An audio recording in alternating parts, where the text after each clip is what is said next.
Welcome back to The Railway Children by E. Nesbit. Today we have Chapter 9, The Pride of Perks. It was breakfast time. Mother's face was very bright as she poured the milk and ladled out the porridge. "I've sold another story, chickies," she said, "the one about the king of the mussels, so there'll be buns for tea. You can go and get them as soon as they're baked. About 11, isn't it?" Peter, Phyllis, and Bobby exchanged glances with each other, 6 glances in all.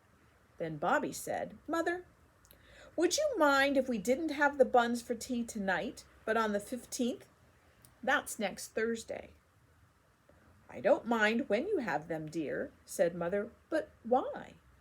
"Because it's Perks's birthday," said Bobby. "He's 32, and he says he doesn't keep his birthday anymore because he's got other things to keep. Not rabbits or secrets, but the kids and the missus." "You mean his wife and children," said Mother. "Yes," said Phyllis. "It's the same thing, isn't it?" "And we thought we'd make a nice birthday for him. He's been so awfully jolly decent to us, you know, Mother," said Peter, "and we agreed that next Bun Day we'd ask you if we could." "But supposing there hadn't been a Bun Day before the 15th, said Mother. "Oh, then we meant to ask you to let us anticipate it and go without when the next Bun Day came." "Anticipate," said Mother. "I see, certainly. It would be nice to put his name on the buns with pink sugar, wouldn't it?" "Perks," said Peter. "It's not a pretty name." "His other name's Albert," said Phyllis. "I asked him once."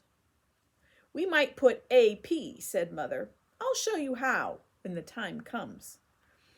This was all very well as far as it went, but even 14 halfpenny buns with AP on them in pink sugar do not of themselves make a very grand celebration. "There are always flowers, of course," said Bobby later, when a really earnest council was being held on the subject in the hayloft, where the broken chaff-cutting machine was, and the row of holes to drop hay through into the hay racks over the mangers of the stables below. "He's got a lot of flowers of his own," said Peter. "But it's always nice to have them given you," said Bobby. "However many you've got of your own. We can use flowers for the trimmings to the birthday, but there must be something to trim besides buns." "Let's all be quiet and think," said Phyllis. "No one's to speak until it's thought of something." So they were all very quiet and so very still that a brown rat thought there was no one in the loft and came out very boldly. When Bobby sneezed, the rat was quite shocked and hurried away, for he saw that a hayloft where such things could happen was no place for a respectable, middle-aged rat that liked a quiet life. "Hooray!" cried Peter suddenly. "I've got it!" He jumped up and kicked at the loose hay. "What?" said the others eagerly. "Why, Perks is so nice to everybody. There must be lots of people in the village who'd like to help make him a birthday. Let's go round and ask everybody."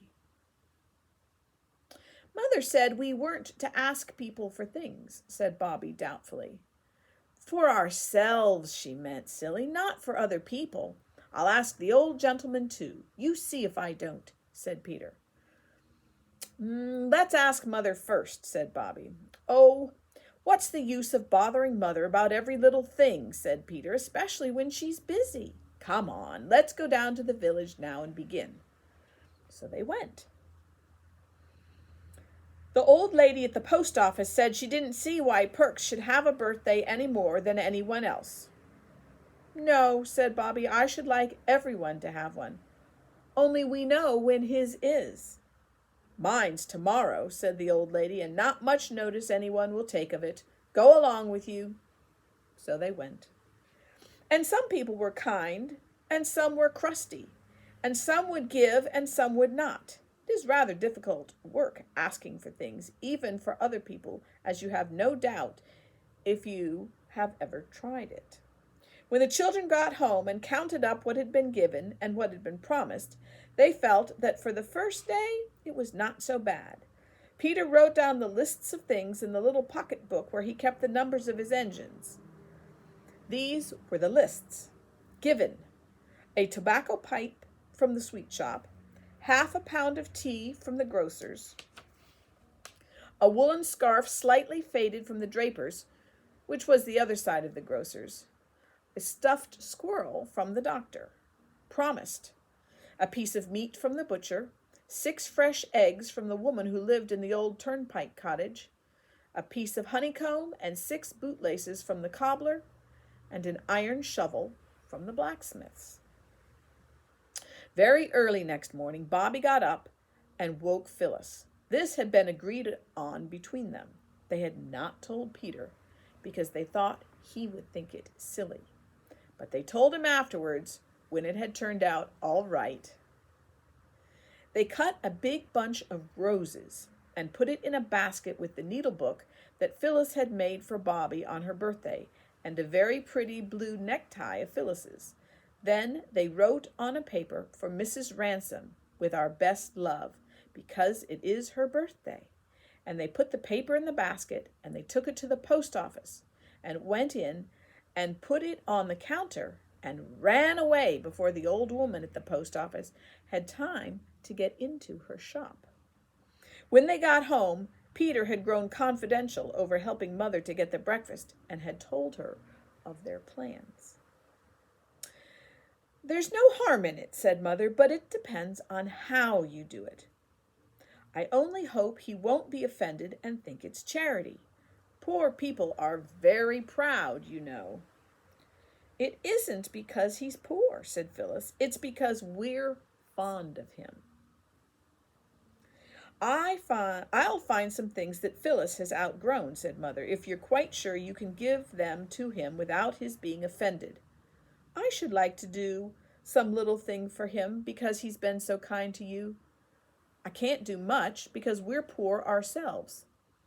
What are you writing, Bobby?" Nothing particular," said Bobby, who had suddenly begun to scribble. "I'm sure he'll like the things, Mother." The morning of the 15th was spent very happily in getting the buns and watching Mother make AP on them with pink sugar. You know how it's done, of course. You beat up whites of eggs and mix powdered sugar with them and put in a few drops of cochineal, and then you make a cone of clean white paper with a little hole at the pointed end and put the pink egg sugar in at the big end. It runs slowly out at the pointed end, and you write the letters with it just as though it were a great fat pen full of pink sugar ink. The buns looked beautiful with AP on every one, and when they were put in a cool oven to set the sugar, the children went up to the village to collect the honey and the shovel and the other promised things. The old lady at the post office was standing on her doorstep. The children said good morning politely as they passed. "Here, stop a bit," she said. So they stopped. "Those roses," said she. "Did you like them?" said Phyllis. "They were as fresh as fresh. I made the needlebook, but it was Bobby's present." She skipped joyously as she spoke. "Here's your basket," said the post office woman. She went in and brought out the basket. It was full of fat, red gooseberries. "I dare say Perks's children would like them," said she. "You are an old dear," said Phyllis, throwing her arms around the old lady's fat waist. "Perks will be pleased." "He won't be half so pleased as I was with your needlebook and the tie and the pretty flowers and all," said the old lady, patting Phyllis's shoulder. "You're good little souls, that you are. Look here, I've got a pram round the back in the wood lodge. It was got for my Emmy's first, that didn't live but 6 months, and she never had but that one. I'd like Mrs. Perks to have it. It'd be a help to her with that great boy of hers. Will you take it along?" "Oh!" said all the children together. When Mrs. Ransom had got out the perambulator and had taken off the careful papers that covered it, and dusted it all over, she said, "Well, there it is. I don't know but what I'd given it to her before if I'd thought of it. Only I didn't quite know if she'd accept it from me. You tell her it was my Emmy's little one's pram." "Oh, isn't it nice to think there's going to be a real live baby in it again?"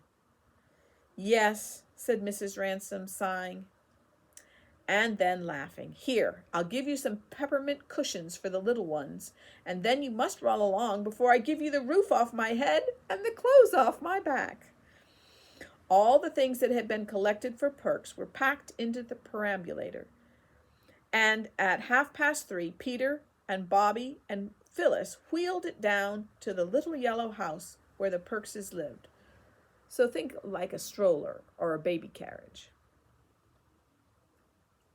The house was very tidy. On the window ledge was a jug of wildflowers, big daisies and red sorrel and feathery, flowery grasses. There was a sound of splashing from the wash house, and a partly washed boy put his head round the door. "Mother's a-changing of herself," he said.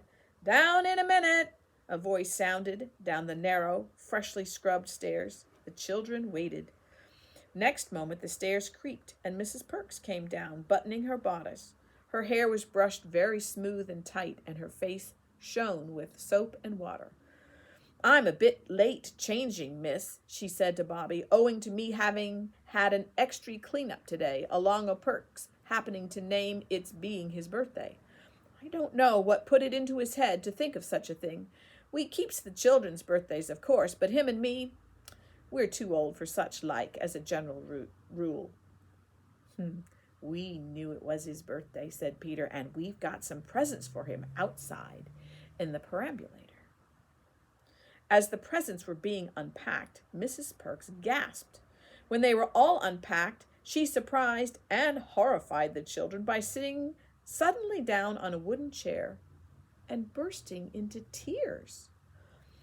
"Oh, don't," said everybody. "Oh, please don't." And Peter added, perhaps a little impatiently, "What on earth is the matter? You don't mean to say you don't like it?" Mrs. Perks only sobbed. The Perks children, now as shiny-faced as anyone could wish, stood at the wash-house door and scowled at the intruders. There was a silence, an awkward silence.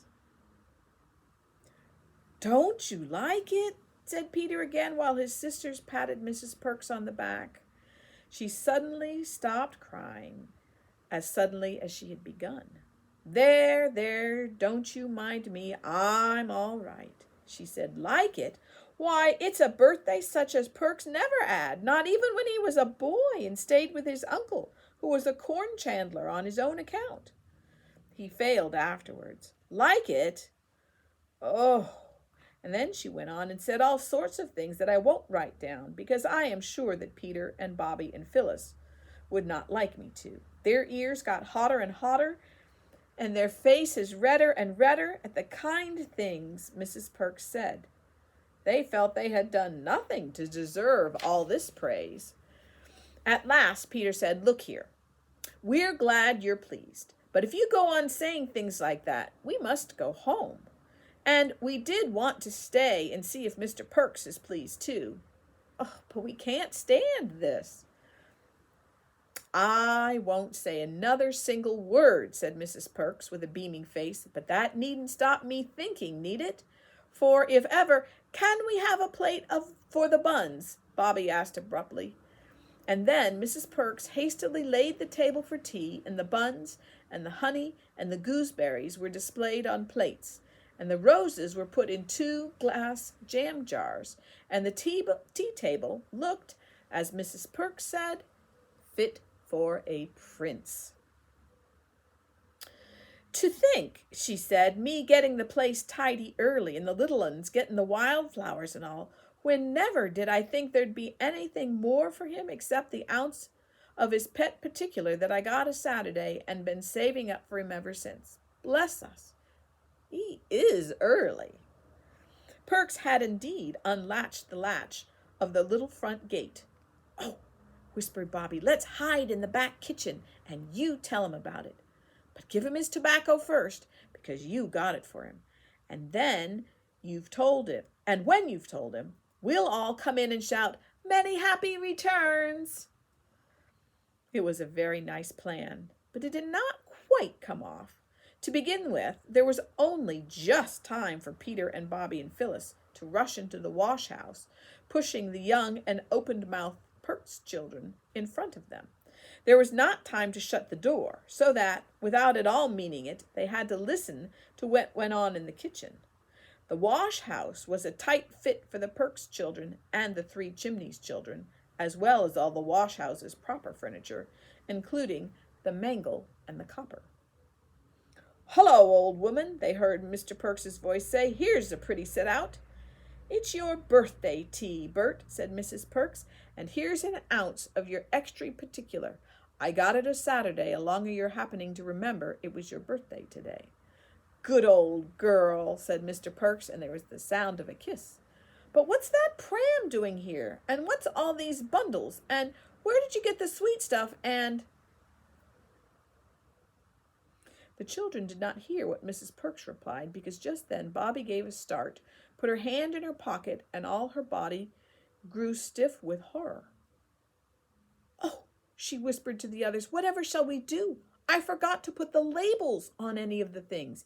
He won't know what's from who. He'll think it's all us, and that we're trying to be grand or charitable or something horrid.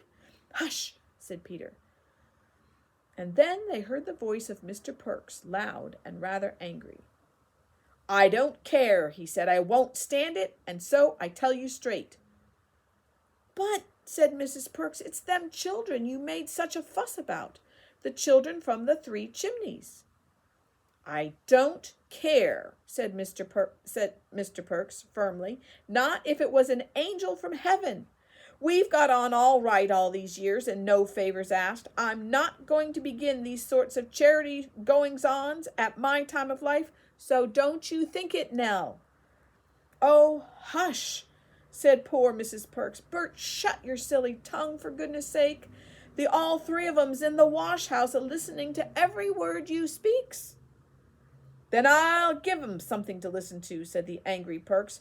I've spoke my mind to them afore now, and I'll do it again, he added, and he took 2 strides to the wash-house door and flung it wide open, as wide, that is, as it would go, with the tightly packed children behind it. Come out, said Perks, come out and tell me what you meant by it. Have I ever complained to you of being short as you comes this charity lay over me? Oh, said Phyllis, I thought you'd be so pleased.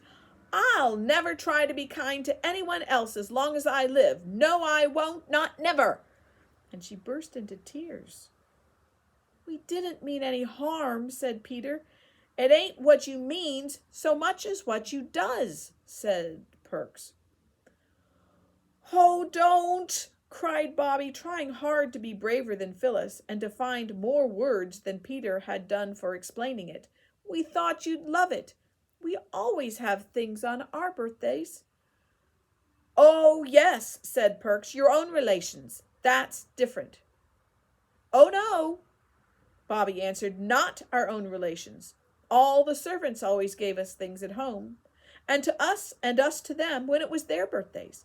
And when it was mine, and Mother gave me the brooch like a buttercup, Mrs. Viney gave me 2 lovely glass pots, and nobody thought she was coming the charity lay over us. If it had been glass pots here, said Perks, I wouldn't have said so much.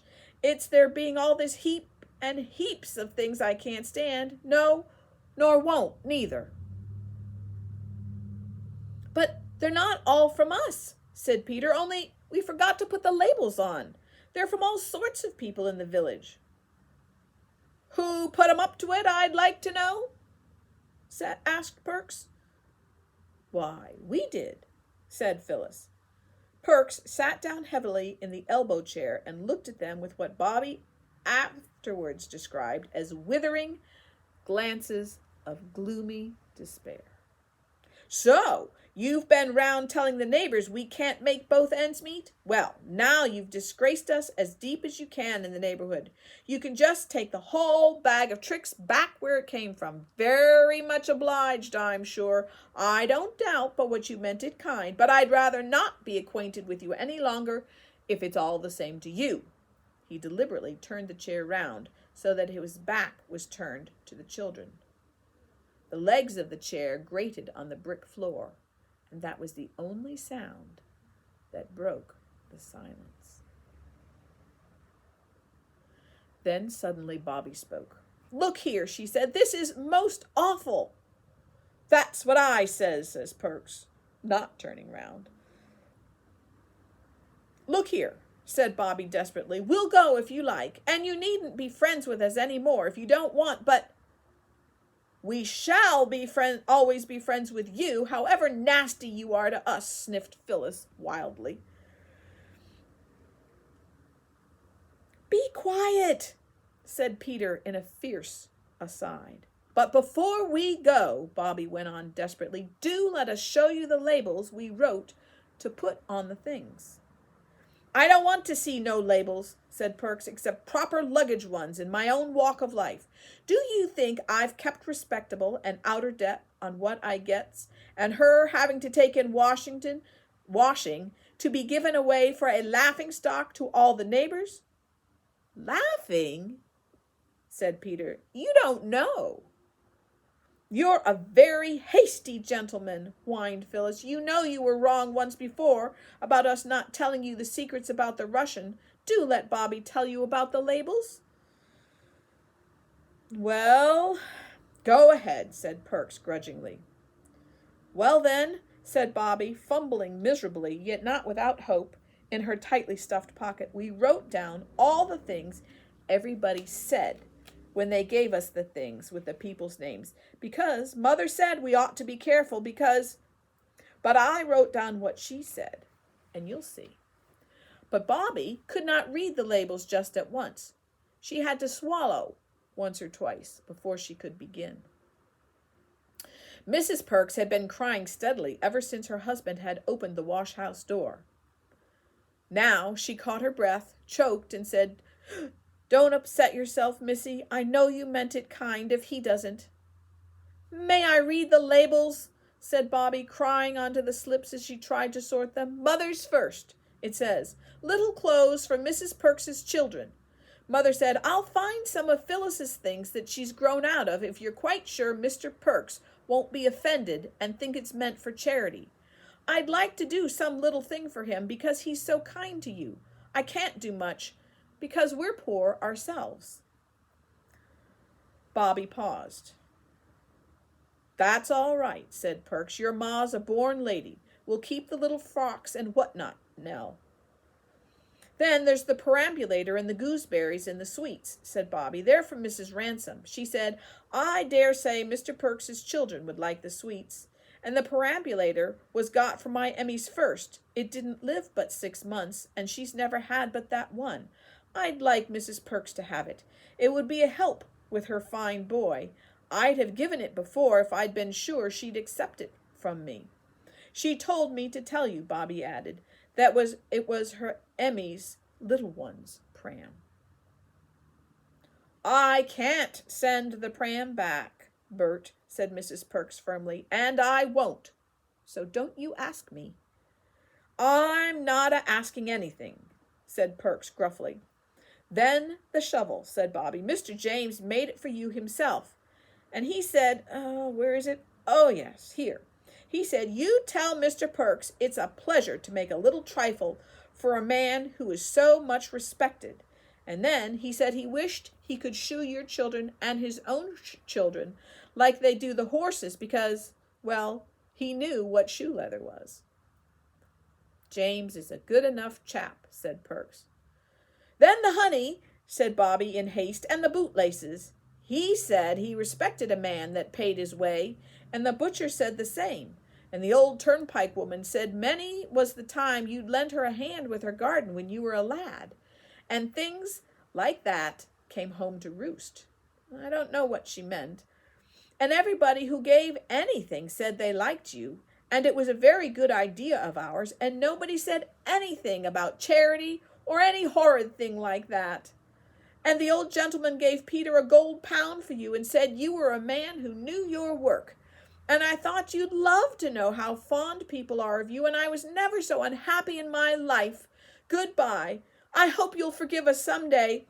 She could say no more, and she turned to go. "Stop," said Perks, still with his back to them. "I take back every word I've said contrary to what you'd wish. Nell, set on the kettle." "We'll take the things away if you're unhappy about them," said Peter, "but I think everybody'll be most awfully disappointed, as well as us." "I'm not unhappy about them," said Perks. "I don't know," he added, suddenly wheeling the chair around and showing a very odd-looking, screwed-up face. "I don't know as ever I was better pleased. Not so much with the presents, though they are an A1 collection, but the kind respect of our neighbors. That's worth having, Nell?" "I think it's all worth having," said Mrs. Perks, "and you've made a most ridiculous fuss about nothing, Bert, if you ask me." "No, I ain't," said Perks firmly. "If a man didn't respect hisself, no one would do it for him." "But everyone respects you," said Bobby. "They all said so." "I knew you'd like it when you really understood," said Phyllis brightly. "Humph. You'll stay to tea?" Later, said Mr. Perks. Later on, Peter proposed Mr. Perks's health, and Mr. Perks proposed a toast, also honored in tea, and the toast was, "May the garland of friendship be ever green," which was much more poetical than anyone had expected from him. "Jolly good little kids, those," said Mr. Perks to his wife as they went to bed. "Oh, they're all right, bless their hearts," said his wife. "It's you that's the aggravatingest old thing that ever was. I was ashamed of you, I tell you." "You didn't need to be, old gal. I climbed down handsome soon as I understood it wasn't charity. But charity's what I never did abide, and won't neither." All sorts of people were made happy by that birthday party. Mr. Perks and Mrs. Perks and the little Perkses by all the nice things and by the kind thoughts of their neighbors. The Three Chimneys children by the success, undoubted though unexpectedly delayed, of their plans. And Mrs. Ransom every time she saw the fat Perks baby in the perambulator. Mrs. Perks made quite a round of visits to thank people for their kind birthday presents, and after each visit felt that she had a better friend than she had thought. "Yes," said Perks reflectively, "it's not so much what you does as what you means. That's what I say. Now, if it had been charity—" "Oh, drat charity," said Mrs. Perks. "Nobody won't offer you charity, Bert, no matter how much you want to take it, I lay. That was just friendliness, that was." When the clergyman called on Mrs. Perks, she told him all about it. "It was friendliness, wasn't it, sir?" said she. "I think," said the clergyman, "it was what is sometimes called loving kindness. So, you see, it was all right in the end. But if one does that sort of thing, one has to be careful to do it in the right way. For, as Mr. Perks said when he had time to think it over, it's not so much what you do as what you mean."